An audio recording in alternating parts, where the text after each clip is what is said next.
Would you forgive the betrayal of a loved one? Share your thoughts in the comments. I never intended to betray James. If you had asked me a year ago, I would have told you our marriage was solid, predictable, stable, and comfortable. Maybe that was the problem. Everything about my life with James had become mundane, suffocating in its routine. I had once been infatuated with his intelligence, his ambition, his ability to provide for me in ways I had always dreamed of. But somewhere along the way, he had stopped seeing me, stopped wanting me the way he used to. The late nights at work turned into entire weekends buried in spreadsheets, and I was left alone in a marriage that felt more like a business arrangement than a love story. James didn't notice the little things. He didn't notice when I started wearing lingerie to bed again, hoping to reignite something between us. He didn't notice when I stopped texting him during the day, waiting to see if he'd reach out first. He didn't notice when I started making excuses to go out more often, filling my time with yoga classes, brunches with friends, and long walks that were nothing more than an escape from the loneliness that had crept into our home. Then there was Aaron. I had never given much thought to rideshare drivers before. They were a means to an end, a convenience, nothing more. But Aaron was different. The first time I got into his car, I noticed him immediately. He wasn't like the other drivers. He was effortlessly confident, his dark stubble and cocky grin giving him a rugged appeal that was completely opposite of James's polished and calculated presence. He smelled of cologne and leather, his car pristine, his voice smooth as he asked where I needed to go. I barely remembered my destination. It started innocently enough. Aaron was the driver I requested simply because he was reliable. That was the excuse I gave myself. I told James the same when he jokingly commented on it, but deep down I knew there was more to it. With Aaron, I felt seen. He flirted shamelessly, his compliments casual but intentional. He listened when I spoke, laughing at my jokes, teasing me in a way that sent a rush of excitement through my body. I told myself it was harmless. Until it was. The first time I crossed the line was a moment of weakness, or at least that's what I told myself. I had been drinking with friends, feeling tipsy, bold, reckless. Instead of taking an Uber home, I texted Aaron. He arrived within minutes, his car sleek and inviting. I slid into the passenger seat instead of the back, my heart racing, the alcohol giving me just enough courage to lean in a little closer when I spoke. "You ever take a break?" I asked, my voice lower than usual. Aaron smirked, glancing at me before returning his eyes to the road. "Depends on the reason." I hesitated for only a moment. What if I just wanted to grab a drink off the clock? His smirk deepened, and for a second I thought he was going to say no. But then he took a sharp turn down a quieter street, parking in front of a bar I had never noticed before. Then I guess I'm off the clock. That night changed everything. It wasn't just the alcohol or the dim lighting or the way Aaron looked at me like I was something to be devoured. It was the way he made me feel. Desired. Wanted. When I laughed, he leaned in as if he couldn't get enough of me. When I touched his arm, he didn't pull away. He reciprocated, his fingers grazing mine with a slow, deliberate confidence that made my breath hitch. When he drove me home, I didn't leave immediately. I stayed, lingering in the passenger seat, my fingers tracing the stitching on the leather. Aaron watched me, his expression unreadable, and I could feel the tension thickening between us. I kissed him first. It was impulsive, reckless, but the second our lips met, I knew there was no turning back. His hand tangled in my hair, pulling me closer, and I melted into him, every ounce of guilt drowned out by the heat pooling in my stomach. I wanted more, needed more. That night was supposed to be a mistake, just once, just to feel something again, but the problem with a single mistake is that it never stays that way. I woke up the next morning to the familiar scent of James's cologne as he kissed my cheek before heading to work. He had no idea. He still saw me as his devoted wife, the woman who would never stray. But I had already taken the first step down a path I couldn't turn away from. And I wasn't sure if I even wanted to. The morning after my first night with Aaron, I expected to feel something: guilt, regret, even fear. But as I stood in front of the bathroom mirror, staring at my reflection, all I felt was exhilaration. My skin still tingled from his touch, my lips slightly swollen from the heat of our kiss. I ran my fingers over my collarbone, remembering the way his hands had traced my skin with a hunger I hadn't felt in years. James was already gone by the time I stepped into the kitchen. A note on the counter read, "Early meeting. Dinner tonight?" As if nothing had changed. As if I hadn't spent the night tangled up with another man, whispering things into his ear that I hadn't said to my husband in years. I picked up my phone, hesitating for only a second before texting Aaron. Me last night was fun, Aaron, just fun me, don't push it, Aaron, I'll see you tonight. I should have stopped there, should have ignored the thrill that rushed through me at his confidence. But instead, I found myself making excuses. James worked late and I suddenly had yoga classes and spontaneous brunches filling my schedule. Each time I left the house, I told myself it wasn't a big deal. It wasn't love. It wasn't replacing what I had with James. It was simply something different, something exciting. The deception became second nature. I learned how to hide the signs, how to control my expressions when James kissed me, how to turn my phone face down on the table without it seeming intentional. I was careful, meticulous, ensuring that every lie was wrapped in just enough truth to make it believable. James never questioned me. He had too much faith, too much trust in the version of me he thought he knew. But the thrill of sneaking around only made it worse. I began calling Aaron just to hear his voice, finding excuses to take unnecessary rides. I told myself it was just a fling, a temporary indulgence. But deep down, I knew better. It wasn't just the sex. It was the way he looked at me, the way he listened, the way he made me feel like I was still worth chasing. With him, I wasn't just a wife. I was a woman who could still make a man's pulse quicken. One night, after another stolen moment in the backseat of Aaron's car, I came home late. Too late, James was waiting. He was standing in the kitchen, his arms crossed, a half-empty glass of whiskey on the counter beside him. The moment I walked in, his eyes narrowed slightly. "You didn't answer my call," he said, his voice even but edged with something I couldn't quite place. I forced a smile, tossing my keys onto the counter. "Oh, sorry, my phone was on silent. Vanessa and I got carried away catching up." There it was, the lie, smooth, effortless. James studied me for a moment, his eyes scanning my face as if he were searching for something. Then, finally, he nodded, taking a slow sip of his drink. "Vanessa, huh?" I kept my expression neutral. "Yeah, she's going through a breakup, needed someone to vent to." That was the first time I felt it, the shift. The moment James started seeing through the cracks in my carefully constructed facade. But he didn't press the issue. He simply exhaled, finished his drink, and walked past me without another word. For the first time since this began, a flicker of something cold crept into my chest. I wasn't being as careful as I thought. And James was starting to notice.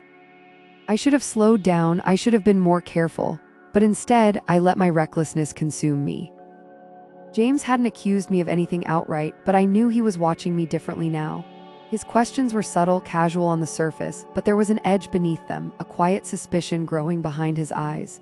I told myself it was nothing. James worked too much, too distracted with his job to play detective. I had always been able to manipulate situations in my favor. This wouldn't be any different. So I continued seeing Aaron, convincing myself that as long as I didn't get caught, nothing was wrong, that it didn't really count, that I still had control, but control was an illusion. One evening, I came home and James was already there. That alone was unusual.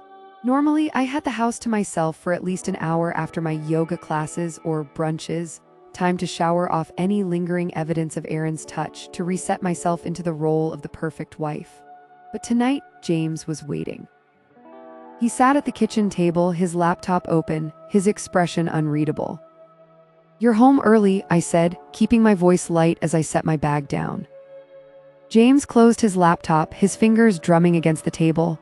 "So are you." My heart thumped, but I kept my face neutral. Class ended a little early. He studied me for a long moment, and I had to fight the urge to shift under his gaze. Then, slowly, he reached for his phone and held it up. "Tell me something," he said, his voice calm. "Why is it that every time you say you're at yoga, you're actually here?" I felt my stomach drop as I looked at the screen. A map, a location history log, a small red pin marking an address I recognized all too well. Aaron's apartment. I forced a small, confused frown, buying myself a few seconds to think. "What are you talking about?" James tilted his head slightly. "Your phone, Rachel, I checked your location history." His voice was steady, too steady, the way someone speaks when they already know the truth. "Unless there's a yoga studio in a residential neighborhood that I don't know about, I think we have a problem." I inhaled slowly, keeping my expression neutral even as my mind raced. This was bad, very bad, but I had been lying to James for months. I knew how to twist things, how to plant just enough doubt in his mind to make him second-guess himself. I let out a small, breathy laugh, shaking my head. James, come on, you really think I'm cheating on you? James didn't react, he just watched me, waiting. I sighed dramatically, shaking my head. That's Vanessa's apartment. I rolled my eyes, feigning exasperation. She's been going through a nightmare of a breakup and she doesn't want to be alone in her place. I've been going over there after class to check on her. James didn't move, didn't blink. I could see the wheels turning in his head, his mind trying to decide whether or not to believe me. Then finally he exhaled and set his phone down. You could have just told me, he said, rubbing his temple. I shrugged, forcing a small smile. I didn't think it was a big deal. For a moment, the tension lingered, stretching between us like a thread pulled too tight. Then James nodded, standing up from the table. I need a drink, he muttered, heading toward the bar cart. I swallowed, forcing myself to stay calm as I turned away, heading to the bathroom. Once inside, I locked the door and pressed my hands against the sink, my breath shaky. That had been too close. James had suspected me enough to track my location. That meant I needed to be smarter. I needed to tighten my lies to stop being so reckless. But as I stared at my reflection in the mirror, the thrill of it all still hummed beneath my skin. I should have been scared. Instead, I smiled. James was catching on, but I wasn't done playing yet. James had his suspicions, but suspicions weren't proof. That night, as I lay in bed beside him, feeling the rise and fall of his steady breath, I told myself I could still fix this. I could be more careful. I could pull back just enough to keep him from digging too deep. But the truth was, I didn't want to stop. The danger of it thrilled me, made me feel alive in a way I hadn't in years. Every time I was with Aaron, it was like shedding the heavy skin of my marriage, stepping into something reckless and forbidden. James had become a constant, predictable, reliable, safe, but Aaron, he was fire, and I had never been good at resisting the burn, so I didn't. I just got better at hiding it. I started leaving my phone at home when I went to see Aaron, claiming I was trying to disconnect more. I used cash instead of our shared credit card. I parked a few blocks away from his apartment instead of right outside. Small changes, precautions, just enough to throw James off. For a while it worked. James stopped asking questions, stopped watching me so closely. Maybe he wanted to believe me. Maybe he had convinced himself he was just being paranoid. Either way, it didn't matter. The moment his guard dropped, I let myself sink even deeper into the affair.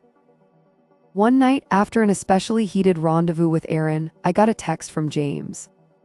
James, are you coming home soon? I was still lying beside Aaron, my skin flushed, the scent of him clinging to me. I glanced at the clock. I was later than usual, sloppy. Me, yeah, heading home now, love you. I hated how easily the lie came. I rolled onto my side, brushing my fingers across Aaron's chest. I should go. Aaron smirked, his fingers trailing lazily over my arm. You sure? You could always tell him your friend needs you for a little longer. The idea tempted me, but I knew better. James was patient, but only to a point. I sat up, stretching, reaching for my clothes. Aaron watched me amused. You really think he doesn't know? I froze for half a second before laughing it off. He's not that type. Aaron's smirk didn't fade, if you say so. I kissed him quickly, ignoring the unease settling in my stomach, and left. When I got home, James was sitting on the couch, his laptop open, the TV playing in the background. He glanced up when I walked in, his eyes flicking over me briefly before returning to his screen. Hey, I said, keeping my tone light, casual. Sorry I'm late. James just nodded. The tension in the room was subtle, but it was there. I crossed the room, bending down to kiss his cheek. He didn't pull away, but he didn't lean into it either. Everything okay? I asked, forcing my heartbeat to steady. James hesitated for half a second too long before looking up at me. Yeah, just tired. A slow exhale of relief, I smiled, brushing my fingers through his hair. Go to bed then, I'll be up soon. He nodded, closing his laptop and standing. Good night. I watched him walk upstairs, waiting until I heard the door click shut before I let out the breath I had been holding. Everything was fine. James was letting it go. I still had control, didn't I? The next few weeks passed in a blur of calculated deception. I had become an expert in juggling two lives, weaving my lies so seamlessly that even I started to believe them. Mornings were for James, coffee, casual conversations, the occasional kiss before he left for work. Nights were for Aaron, his hands, his lips, the rush of knowing I was doing something I shouldn't. The danger was intoxicating, addictive. I told myself I had it all under control. But control is an illusion, and illusions always shatter. It started with the smallest thing, James reaching for my phone one evening. He had done it 100 times before, scrolling through Spotify to pick a song while we cooked dinner together. But this time, my entire body went rigid. My stomach clenched. It was a reflex, the kind you can't train yourself out of, and James noticed. "You okay?" His voice was light, but there was something underneath it, something sharp. "Yeah," I said too quickly, forcing a laugh. "Just a long day." He nodded, but his eyes stayed on me for a second too long before he looked back at the screen. I could still feel his gaze, even when he wasn't watching. The second time, it was even more obvious. I had come home late, too late. My excuse was weak, some rushed explanation about Vanessa needing to talk after a breakup. James didn't argue, he didn't ask questions, but when I kissed him goodnight, he didn't kiss me back. Then came the questions, small at first, not accusations, just quiet observations. "You've been going out a lot more lately. You're on your phone a lot. You never used to be this secretive." Each one made my skin prickle with unease. I played my part perfectly, laughing them off, rolling my eyes, acting as if he was being ridiculous. But James wasn't stupid. He was watching. And then one night, I made my first real mistake. I was with Aaron, lying tangled in the sheets, my phone buzzing on the nightstand. I ignored it at first, lost in the moment, but then I glanced over. "James." A cold wave of panic surged through me. I reached for it, my heart hammering, and swiped to decline the call. Aaron smirked, running a hand down my back. "You're playing a dangerous game, sweetheart." I swallowed hard, forcing a smile. "I know what I'm doing." "Did I?" When I got home, James was sitting at the kitchen table, his phone resting face up beside him. The tension in the room was thick, suffocating. "You didn't answer," he said. I forced a casual shrug, didn't hear it. Silence, a long, heavy pause that made my stomach twist. "You always hear your phone." A heartbeat of panic, then the mask slipped back into place. I let out a soft laugh, walking over to kiss his forehead. "Babe, you're being weird. I was with Vanessa. I must have had it on silent." His jaw tightened. "Vanessa's in Miami." The breath caught in my throat. It was only for a second, but it was enough. A single crack in the facade. James saw it. He didn't say anything else, just stood up, grabbed his laptop, and walked upstairs. I stood frozen in the kitchen, my mind racing. This was the beginning of the end. I could feel it. James wasn't the type to explode. He wasn't the kind of man who would shout or throw things. That would have been easier. No, James was the quiet type, the kind who watched, who analyzed, who let the weight of his silence do all the work. And that was worse, because silence breeds suspicion, and suspicion leads to questions. I could feel the shift almost immediately. He wasn't confronting me, not directly, but he was studying me, picking up on the details I had been so careful to hide. The way I checked my phone more often, the way I seemed distant, distracted, the way I hesitated before answering simple questions. Every interaction between us became a test, and I had to pass each one without letting the panic show. I started overcorrecting, making sure to be more present. I laughed at his jokes more, asked him about work, kissed him before bed even when I didn't want to.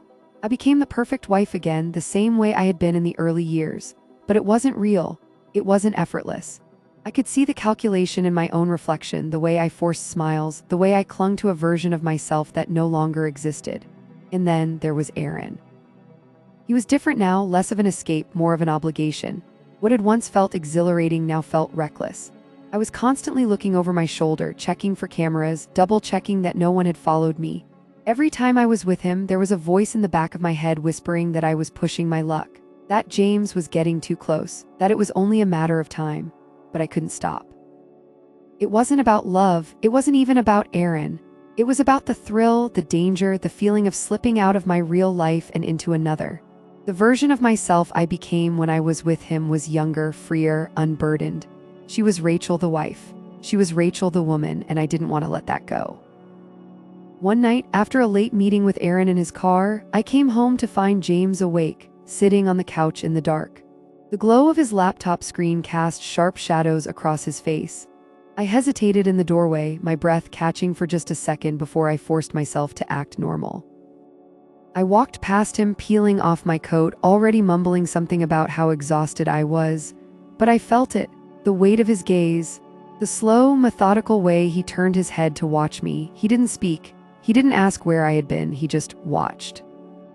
That was when I knew he didn't need proof, he already knew. And the only thing worse than getting caught was waiting for the moment he decided to do something about it. James was shifting in a way that was almost imperceptible, but I felt it in every interaction, in the way his eyes lingered on me for a second too long, in the way his responses were just a little too measured. He hadn't confronted me outright, but he didn't need to. There was something colder about him now, more calculating. The version of James I had known, the one who was always preoccupied with work, who never questioned my whereabouts, was gone. And in his place was a man who had started watching me the way a predator watches its prey. At first, I thought I could keep the illusion going.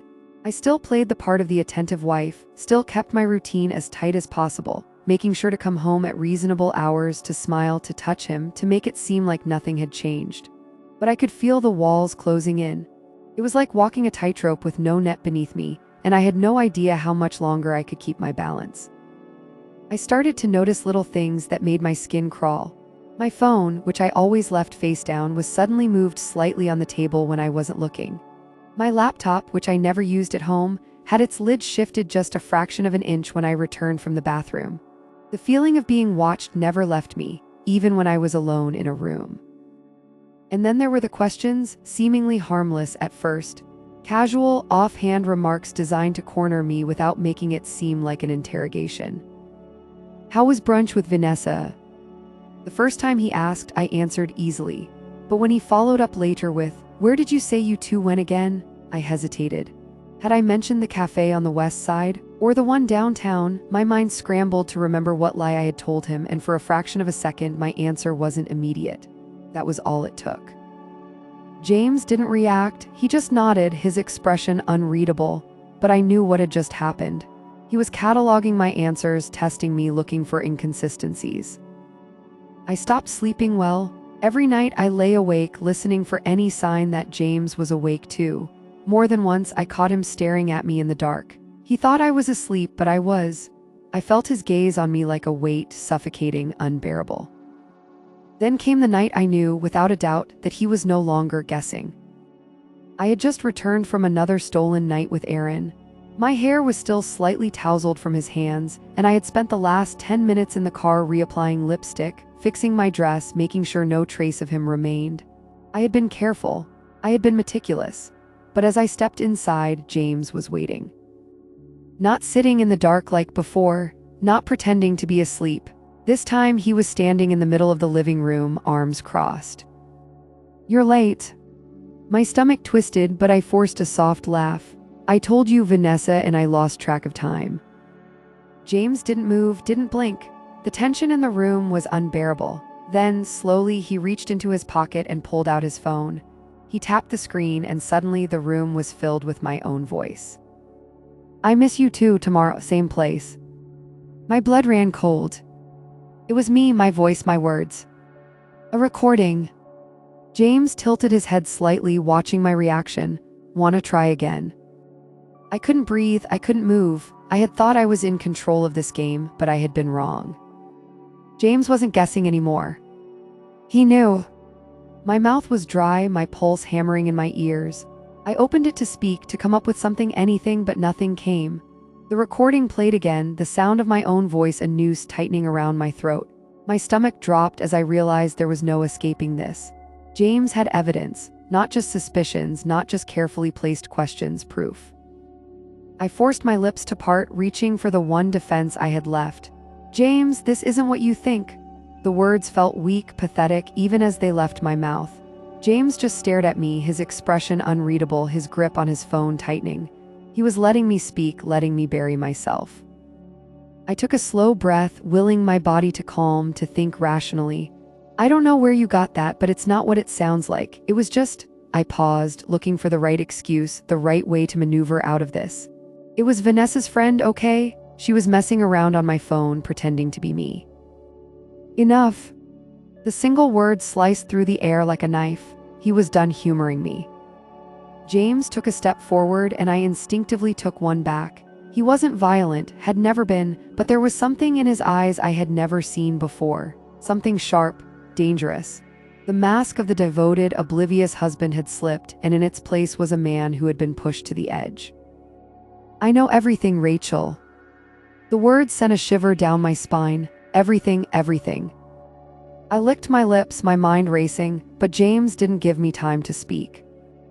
"I know about the Uber charges, the late-night rides. I know about the cheap motel you thought I wouldn't find, and now I have this." He gestured to his phone. "So tell me, Rachel, what exactly is it that I don't understand?" I could feel my body trembling. The walls were closing in, suffocating me. I had been so careful. I had planned everything down to the smallest detail, covered my tracks at every turn, and yet James had outplayed me. I swallowed hard. "James, I don't." The command was quiet but final. I had lost. There was no coming back from this.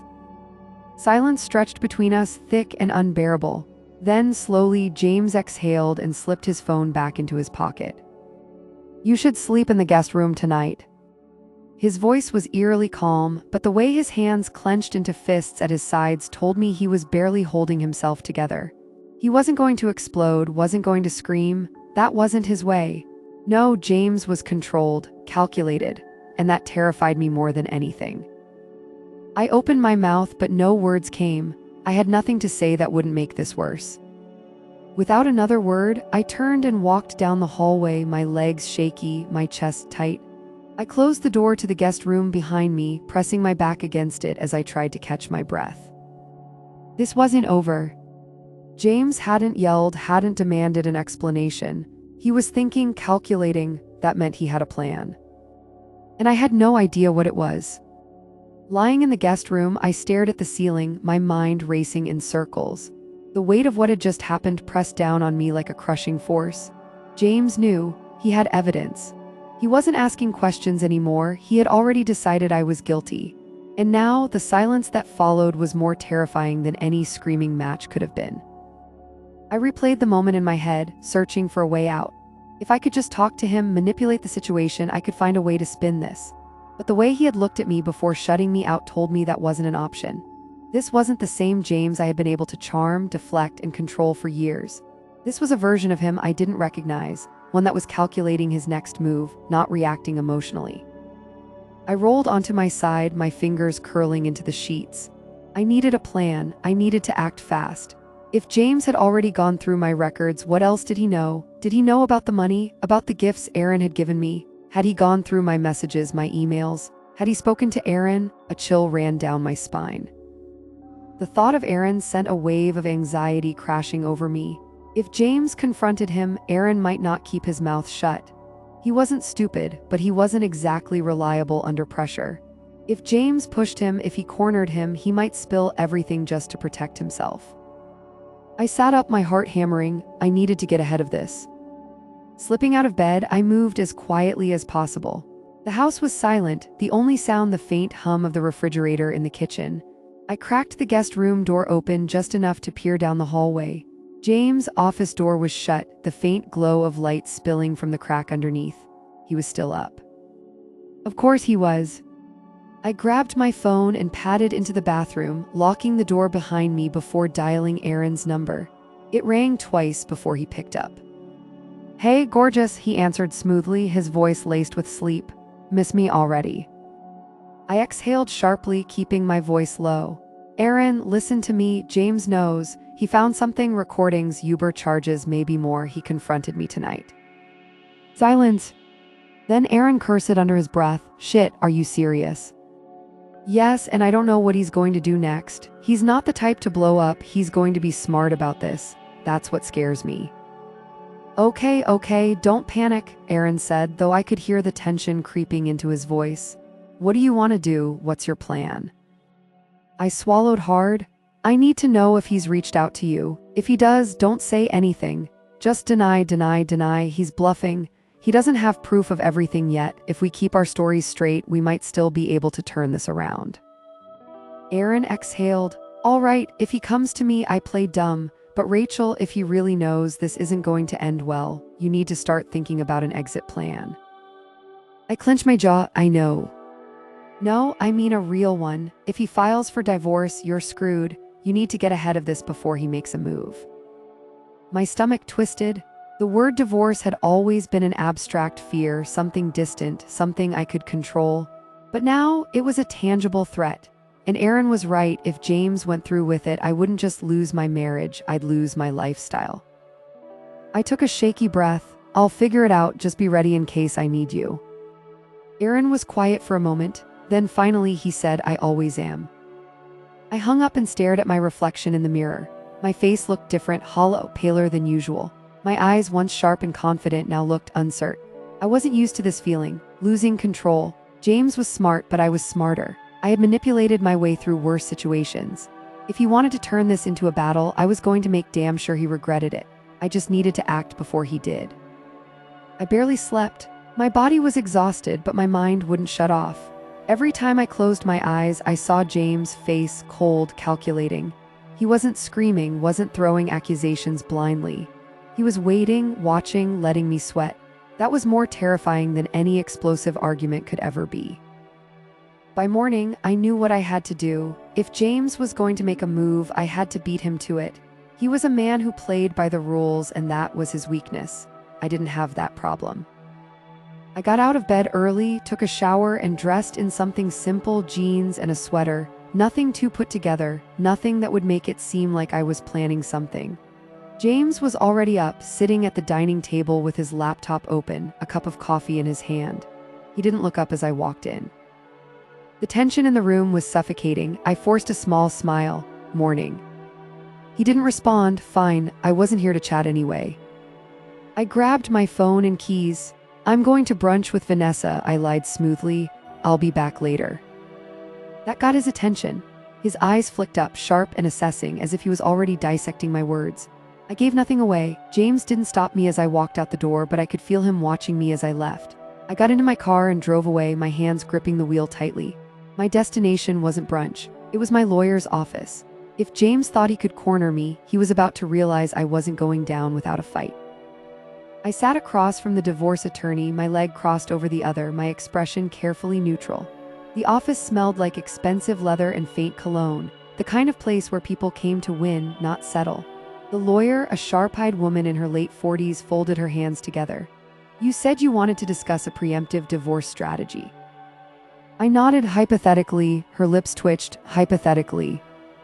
I leaned forward slightly. Let's say my husband is planning to file. I want to be ready before he does. What's my best move? She studied me for a moment, then pulled out a notepad. Well, first, let's talk assets. Do you have any money in your name? I clenched my jaw. Not much. Joint accounts. I hesitated, mostly controlled by him. She nodded, already writing something down. That's going to be an issue. If he files first, he could freeze access before you can withdraw anything. My stomach tightened. The lawyer continued. We'll need to act fast. If you're serious about this, you need to start moving funds now. Quietly. Do you have a place to stay if things escalate? Aaron's apartment flashed in my mind. I ignored the thought. I'll figure it out. Good. She tapped the pen against the desk. Next question, does he have anything on you? My heart skipped a beat. The lawyer looked up. Affairs, secret spending, anything that could be used against you. I kept my face blank. Nothing he can prove. She smirked. That's what matters. I exhaled slowly, gripping my purse tighter. I had known this was going to be a battle, but hearing it laid out like this made it real. This wasn't just some argument I could smooth over. This was war. And if I didn't make the first strike, James would. On the way home, I checked my bank app. Still open. Good. I made a quick transfer to a private account, nothing too obvious, just a few thousand to start. Just enough to cover myself if things went south. By the time I pulled into the driveway, I had a full plan forming in my mind. If James wanted to play smart, I'd play ruthless. I stepped inside, acting like nothing had changed. He was still in the kitchen, scrolling on his phone. He didn't even look up as I walked past. That was fine, he wouldn't see me coming. The next morning, I put the second phase of my plan into action. I started small, just a little emotional manipulation, enough to plant seeds of doubt. I became the perfect wife. I brought him coffee, made small talk, even laughed at his dry, humorless jokes. I asked about his work, his day, acted like the distance between us didn't exist. I could see the hesitation in his eyes, the way he wanted to believe it was real. It wouldn't save our marriage, I didn't want it to, but it would make him hesitate. And hesitation was exactly what I needed. I had seen James in action before, at work, in negotiations, in life. He was methodical, careful. He didn't make impulsive decisions. If I could make him question things just a little longer, I could buy myself time. Time to move money, time to secure assets, time to win. That night, I lay in bed, staring at the ceiling, feeling the weight of everything I had done. I didn't regret it. Not yet, maybe not ever. James had underestimated me, but soon he'd realize his mistake. I woke up to the sound of James in the shower. Water dripped, the steady stream muffled by the walls, and I lay there for a moment, staring at the ceiling, collecting my thoughts. The day before had gone smoothly, too smoothly. If James suspected anything, he wasn't showing it, but I knew better than to trust silence. Rolling onto my side, I reached for my phone and quickly checked my bank app. My recent transfer was still intact. No freezes, no flags. That meant James hadn't been watching our finances yet. Good, that gave me time to move more. I slipped out of bed, wrapped myself in my robe, and padded downstairs. The house was quiet, the air thick with an unspoken tension.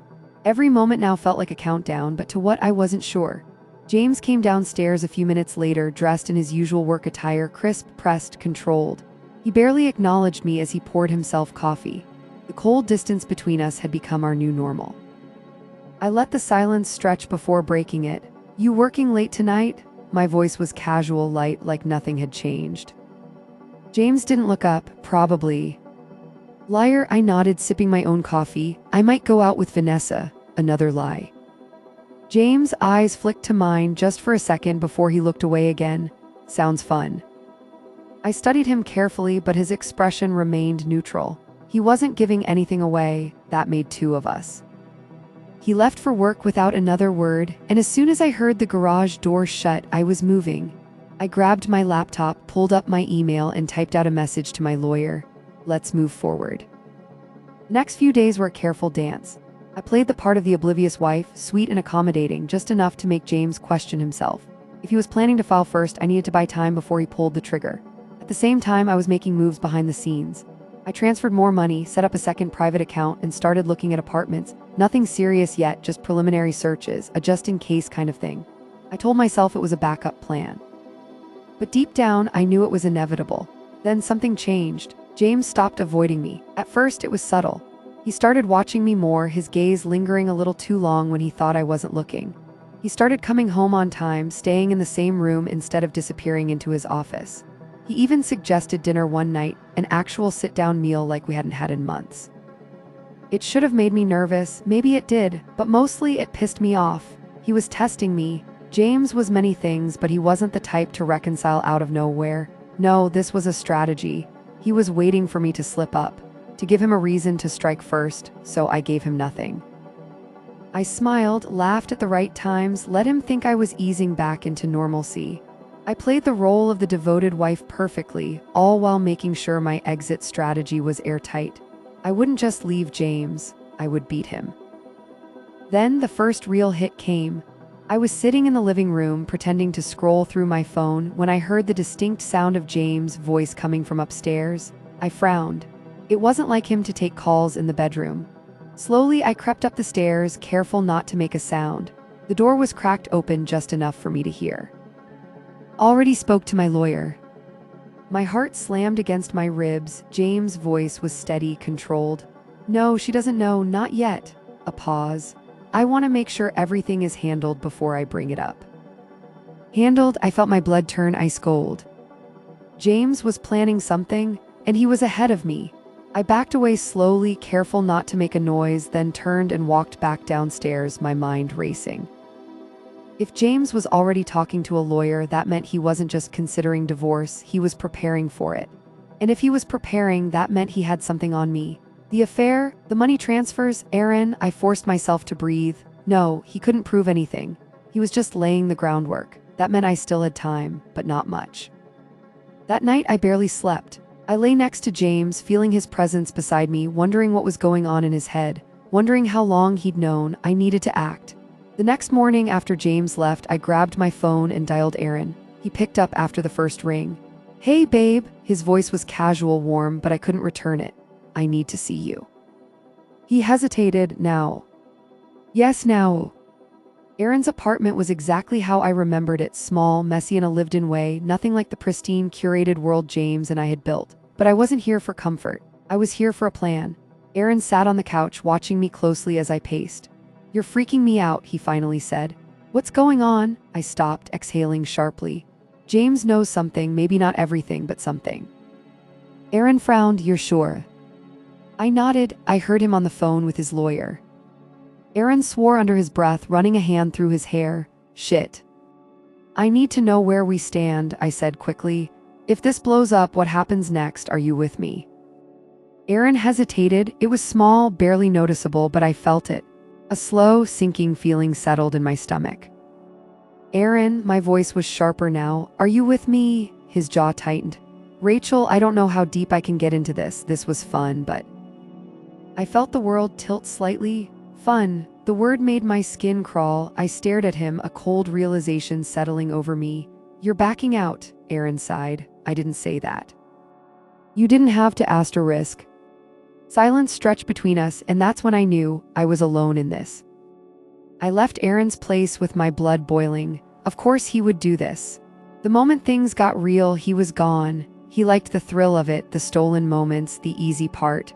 But now that things were about to implode, he wasn't willing to get burned. Fine. I didn't need him. This was my fight.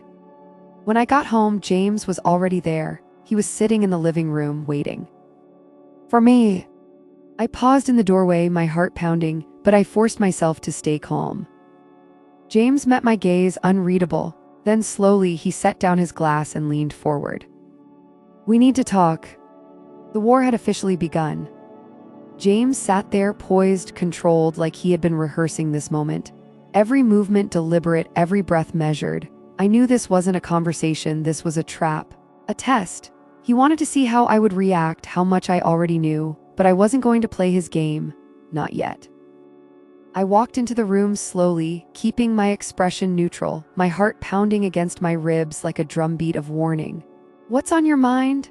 My voice was casual, effortless, as if I didn't feel the weight of the moment pressing down on me.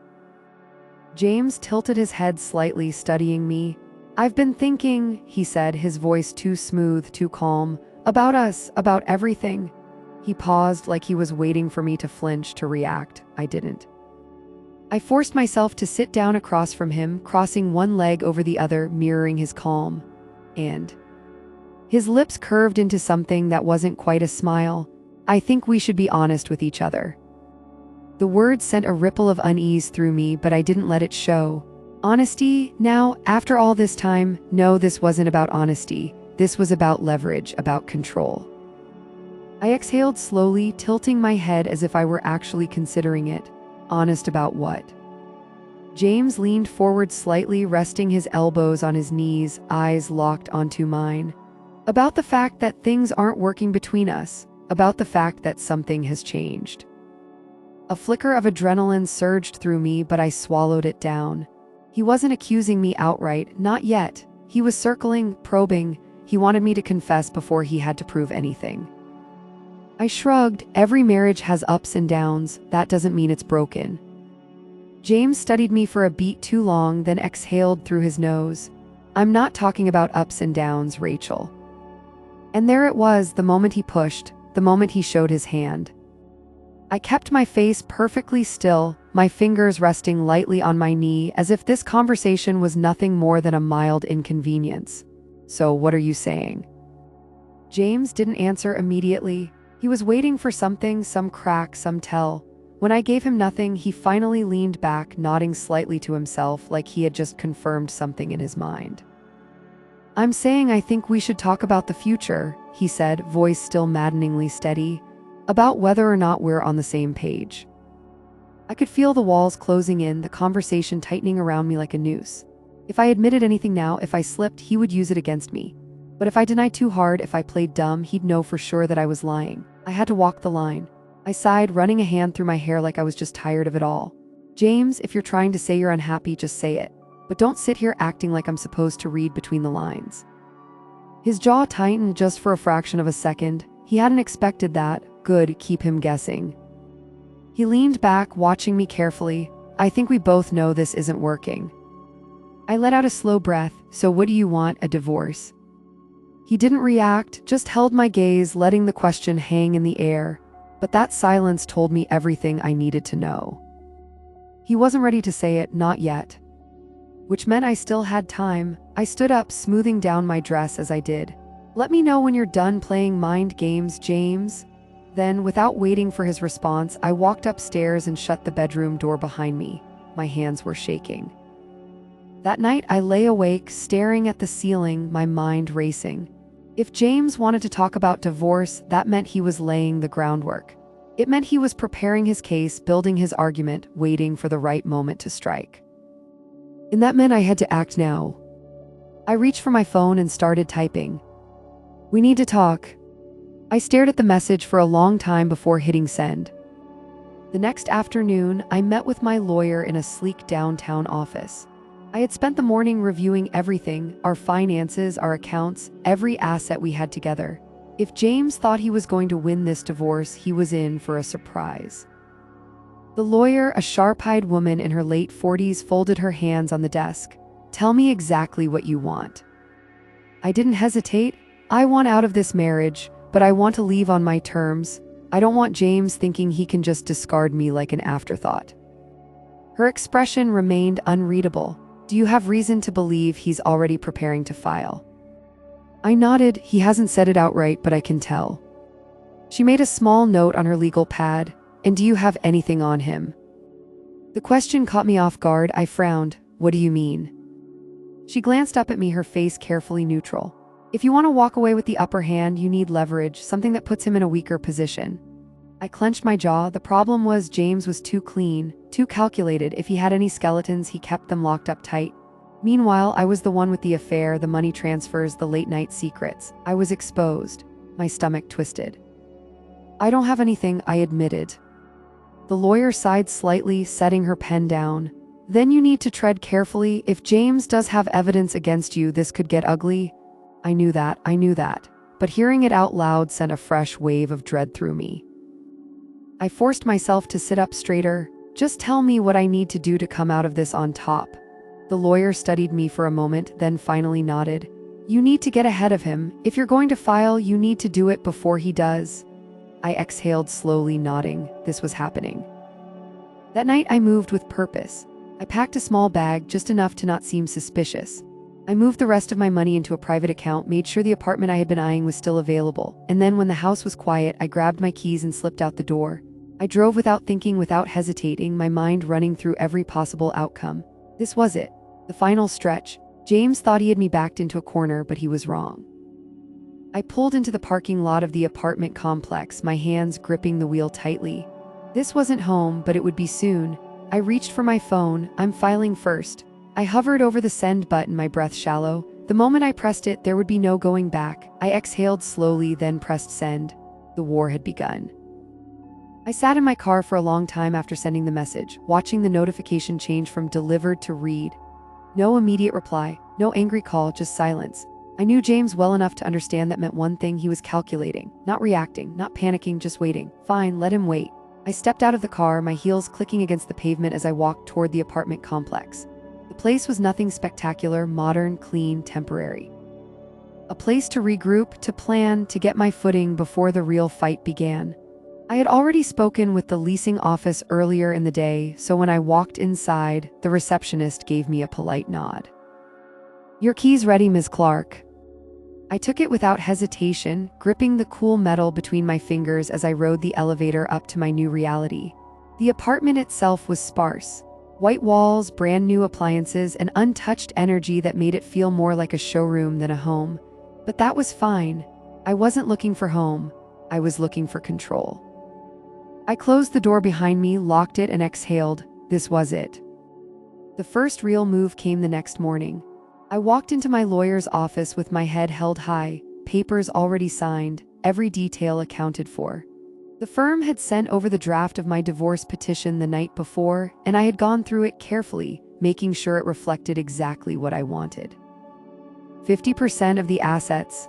No spousal support, I didn't need it, but a clean financial separation that left me with enough. The house, he could keep it. I had no interest in clinging to walls soaked in resentment.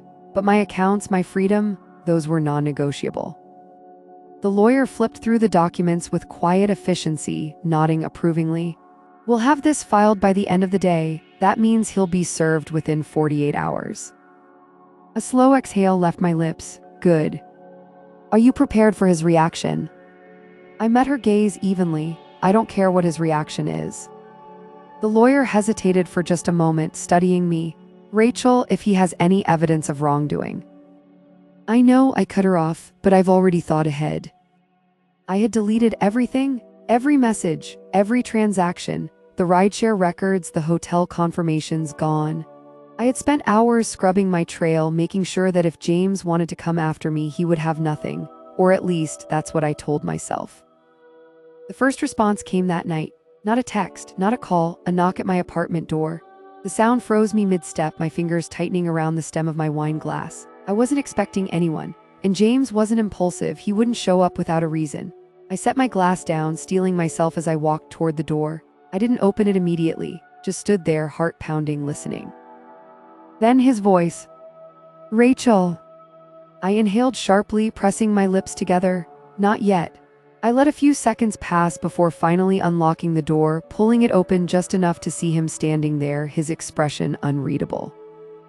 I leaned against the frame, arms crossed. You're not supposed to be here. James's jaw tensed, his hands in his pockets. Neither were you supposed to file first. A smirk tugged at my lips, but I forced it down. Guess we both miscalculated. He exhaled through his nose, gaze flicking past me into the apartment. Can I come in? I almost laughed, the audacity, but I tilted my head slightly, pretending to consider it before shaking my head. No, you want to talk, say what you came to say. James studied me, his eyes sharp, assessing. Then, finally, he spoke. Do you really think this is going to go the way you planned? My grip tightened against my arms. I know it will. He let out a low, humorless chuckle, shaking his head. Rachel, you might be able to fool everyone else, but you're not fooling me. That almost got to me. Almost, I arched a brow, feigning indifference. I don't need to fool you, James, I just need to beat you. His expression didn't change, but I saw the way his fingers flexed at his sides. He wasn't used to losing, but neither was I. Finally, he exhaled, stepping back. Fine, you want a war, you've got one. He turned and walked away, his silhouette disappearing down the dimly lit hallway. I stood there for a long time after, staring at the empty space where he had been, pulse hammering in my ears. This is really happening. I closed the door, locked it, exhaled. Then I picked up my phone and started making my next move. 2 days later, the papers were served. James's lawyer responded almost immediately, pushing back, countering. The numbers shifted, the negotiations twisting into a tangled mess of demands and refusals. But I didn't back down. I matched every play, every escalation. He froze our joint accounts. I had already moved my money. He tried to block the asset division. My lawyer found a loophole. He had expected me to be reckless, emotional. He had expected me to slip, to give him an advantage. But I didn't. I wasn't playing defense. I was attacking. Then James did something I hadn't expected. He dug, and he found something. I didn't know what at first, but I felt it, the shift. The first clue came when I tried to log into my email and found that my password had been changed. Then my phone started ringing, messages piling up, some from people I hadn't spoken to in years, old coworkers, friends, even distant relatives. And they were all saying the same thing. What the hell is going on, Rachel? I went cold. I opened my texts, found a message from an unknown number. Check your inbox. I did. And what I saw made my blood turn to ice. Pictures, screenshots, evidence, the affair, the money transfers. The rideshare history I had been so sure I had erased. It was all there. James had proof. And now he was going to use it. I dropped my phone onto the counter, staring at it like it was a bomb ticking down to detonation. For the first time since this all began, I felt something I hadn't before. Fear. Because James had just made his move, and I had no idea how to stop it. I stood frozen, staring at my phone as the weight of James's move sank in. My carefully constructed plan, the one I had spent months refining, was suddenly teetering on the edge of collapse. I had underestimated him.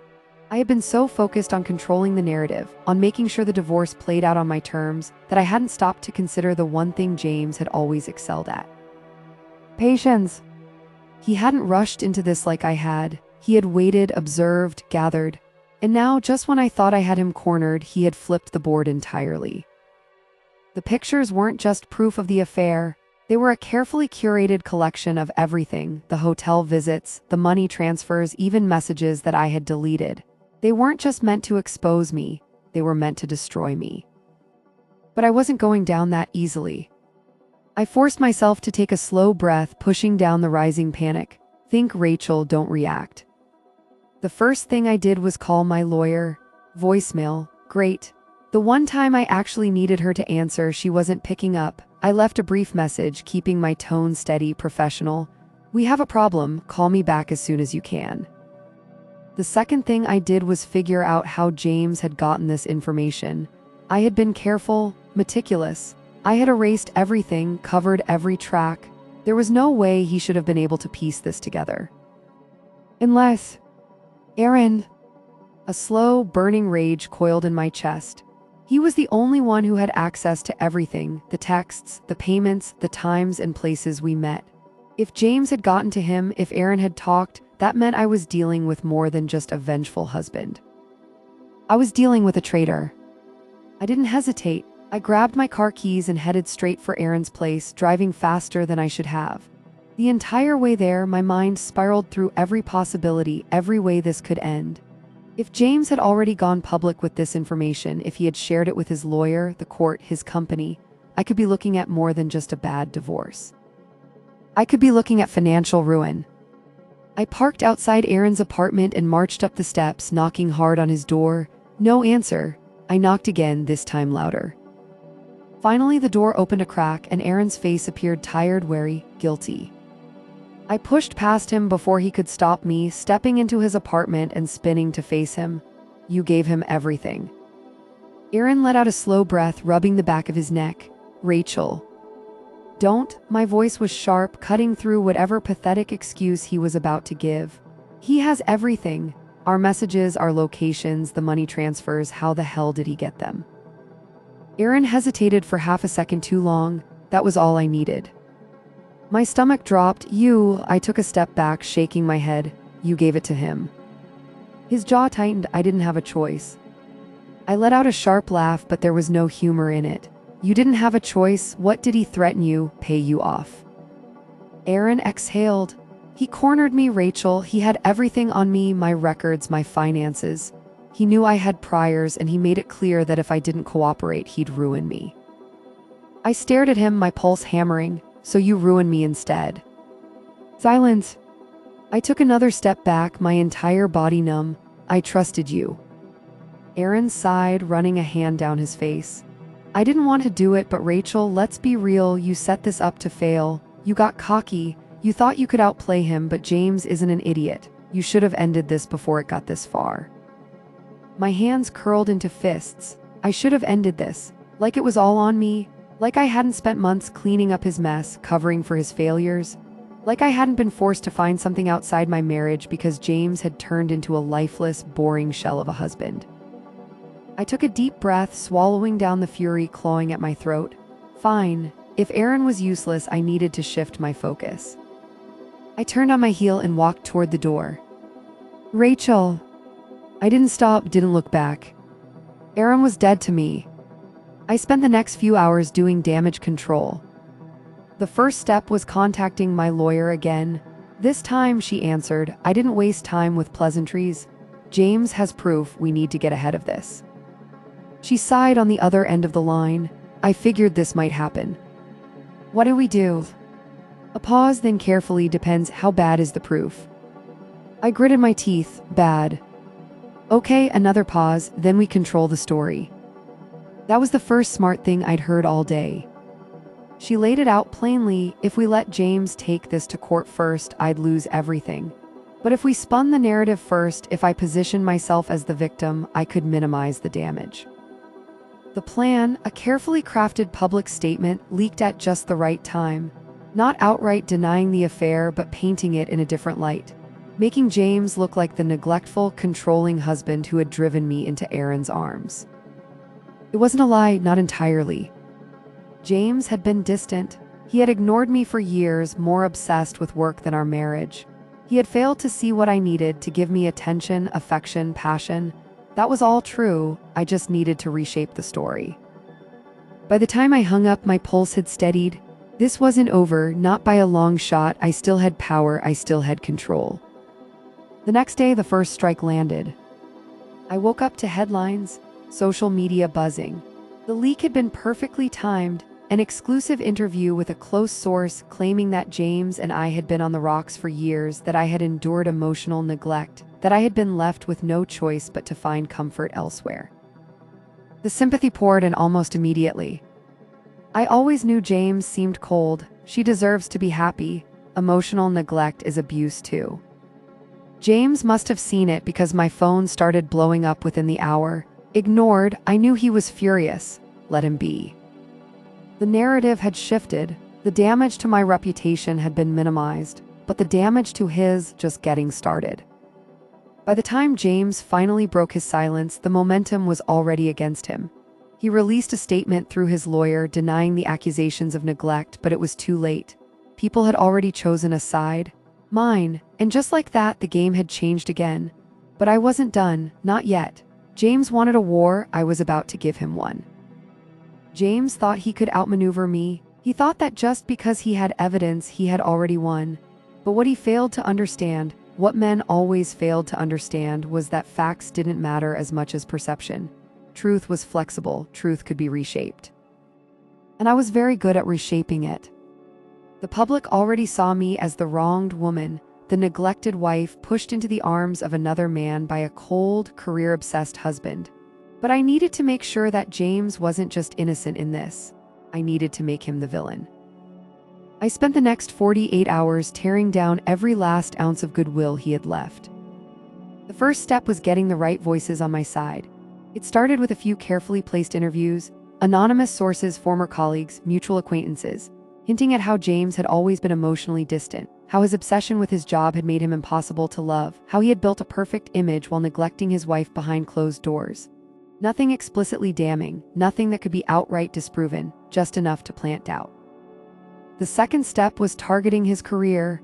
James had spent years cultivating a flawless professional reputation. That was his weak spot. I knew that any scandal, even rumors, could shake the very foundation he had built. So I dug deeper. I had access to his emails, his financials, his work contacts. I knew every deal he had ever made, every gray area he had ever operated in, every little thing that could be twisted into something dirty. And I twisted it. I leaked just enough, whispers of possible misconduct, vague mentions of unethical financial practices. Nothing that could be directly tied back to me, but enough to make his company look twice. Enough to make his bosses nervous. By the time Monday morning rolled around, the cracks were visible. His firm had launched an internal investigation. Whispers started circulating in his professional circles. Was James really as clean-cut as he seemed? Was there something darker lurking beneath the surface? I could almost picture him sitting in his office, scrolling through the news, realizing that no matter how much proof he had against me, it didn't matter anymore. Because perception was everything. He finally cracked on Tuesday evening. My phone buzzed, his name flashing across the screen. I let it ring twice before answering, keeping my voice calm, collected. James. His voice was tight, controlled, rage barely held together. You did this. I didn't bother playing dumb. Did what? You know exactly what. He exhaled sharply. Rachel, I have enough to bury you, the money transfers, the affair, everything. You think you can just rewrite history and walk away from this clean? I smiled slightly. I think I already have. Silence. I could hear him breathing, could feel the weight of his frustration pressing through the phone. He was losing. Call off your little campaign, he finally said, voice low. You made your move, I get it, but this ends now. I let the silence stretch, savoring the shift in power. Then finally I said, or what? James hesitated for just a second. Then, voice even colder, he said, or I stop playing fair. I didn't respond, just hung up. And for the first time since this war had started, I felt something I hadn't felt in a long time. Unease. James had finally realized what I had always known. There were no rules in war. And now he was about to prove it. The first sign that James was done playing nice came 2 days later. I woke up to a flood of messages, texts, missed calls, notifications. I frowned, unlocking my phone, already sensing that something had shifted. And then I saw it. My past. Splashed across the internet, dissected in headlines, dug up from places I thought I had buried long ago. James had gone for the kill. He had done what I never thought he'd do. He had weaponized my own history against me. Rachel Montgomery exposed, a trail of lies and deception. James's legal team provided new evidence today suggesting that Rachel Montgomery, who has publicly claimed emotional neglect in her failing marriage, may have had a history of deceit long before her recent scandal. Court records indicate previous financial inconsistencies, and an anonymous source alleges that this is not the first time Rachel has engaged in extramarital affairs. Was her marriage ever real, or was James just another victim in a long pattern of manipulation? I stared at the screen, my pulse pounding in my ears. He had gone after everything. My financial past, my old affairs, my entire fucking life. And he had made sure the world saw it. The impact was immediate. The sympathy I had cultivated, gone, the narrative I had built, shattered. Suddenly, I wasn't the wronged wife anymore. I was the scheming liar, the gold digger, the woman who had been doing this for years and had finally gotten caught.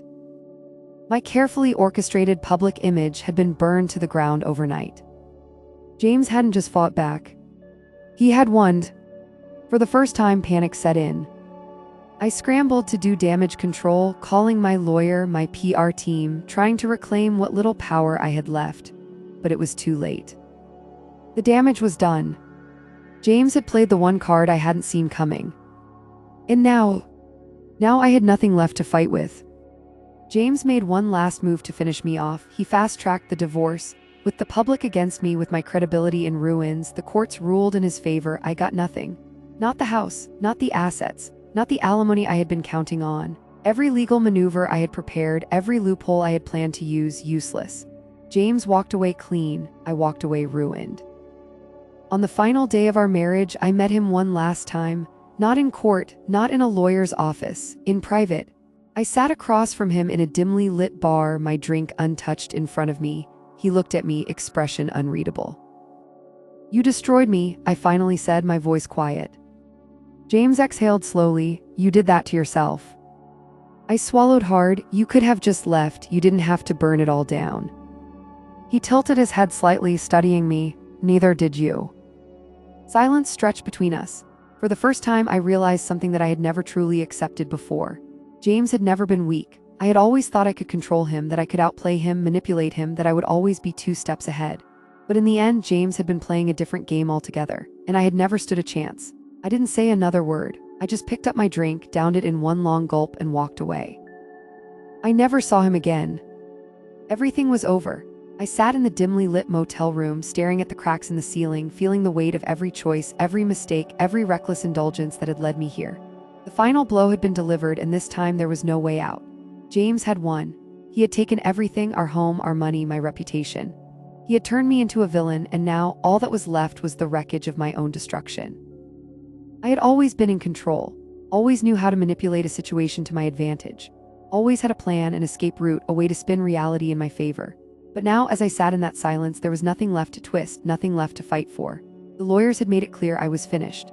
The charges against me were piling up. The divorce was finalized with nothing in my favor, and my so-called allies, friends, lovers, even Aaron, had all disappeared the moment things got difficult. No one wanted to be associated with a woman who had lost everything. For days, I had plotted one last move, something to remind James that he hadn't truly won, that I could still haunt him the way he had haunted me. But even as I played out the scenarios in my head, I knew they were empty. There was nothing left to take from him. He had already stripped me down to nothing.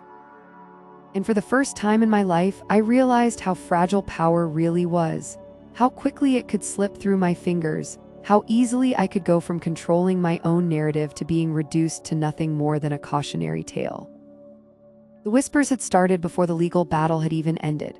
The rumors, the mockery, the quiet contempt from people who had once admired me. They called me desperate, a cheater, a woman who had thrown away everything for a man who wasn't worth it. And maybe they were right. Maybe I had been reckless, arrogant, too caught up in the thrill to see the destruction waiting on the other side. But the truth, the real truth, was that it had never been about Aaron. It had never been about James. It had been about me, about the hunger for something more, the endless, gnawing dissatisfaction that had followed me for years. And now I finally understood what it meant to be empty. James was free. He had escaped me, escaped us, rebuilt his life in a way I never could. He had turned the page while I was still drowning in the final chapter, and I hated him for it. Not because he had won, but because I had lost. Because I had been stupid enough to believe I could play this game forever, that I could keep pushing boundaries without ever facing the consequences. But consequences always come. And when they finally hit, they don't just knock the wind out of you, they bury you. I stood, moving to the small, cracked mirror above the sink, barely recognizing the woman staring back. The dark circles under my eyes, the exhaustion written into every line of my face, the hollowness that no amount of makeup could fix. I had fought so hard to be untouchable, and yet here I was, shattered, invisible, forgotten. For the first time in weeks, I stopped fighting. I let go of the anger, the bitterness, the desperate need to prove that I wasn't broken, because I was. And maybe that was the final lesson in all of this, that I had never been as untouchable as I believed. That I had spent years running from myself, chasing distractions, convincing myself that I was always in control when, in reality, I had been spiraling from the start. I didn't know what came next. Maybe nothing. Maybe I would fade into the background, disappear into the quiet corners of the world where women like me went to be forgotten. Or maybe somehow I would find a way to start over. Not for revenge, not to prove anything, but because, despite everything, I was still here. And for the first time in my life, that had to be enough. I turned away from the mirror, grabbed my bag, and walked out the door. Thank you for watching the video. If you want to hear more stories, subscribe to the channel and like the video. Videos are released every day. Good luck to everyone.